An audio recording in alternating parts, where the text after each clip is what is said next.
after trip to Ukraine, to meet NATO allies in Poland.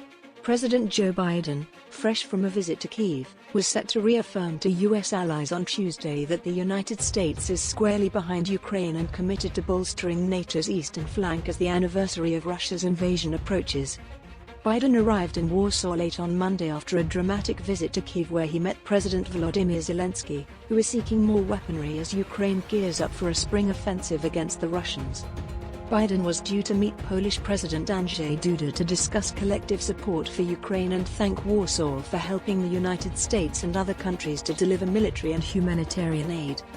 Duda's foreign policy advisor said the men would also discuss Poland's security and scaling up the resources of the transatlantic military alliance there. It is no secret that we will talk about increasing the presence, also in terms of infrastructure, of NATO, Marcin Prydaz told private broadcaster TVN24.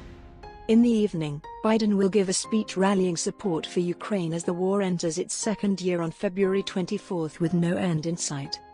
President Biden will make it clear that the United States will continue to stand with Ukraine, as you've heard him say many times, for as long as it takes, said John Kirby, the White House national security spokesperson.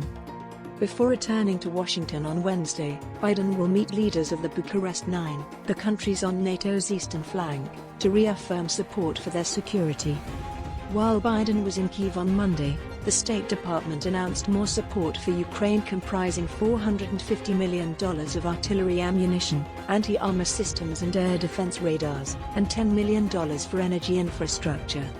Biden has not, however, approved Ukraine's request for fighter jets.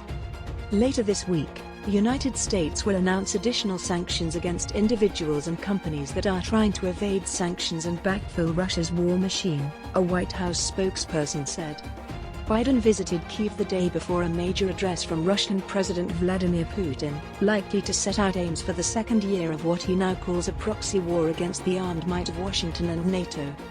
A year ago, Biden warned skeptical allies that a massive buildup of Russian troops along Ukraine's borders was the precursor to war.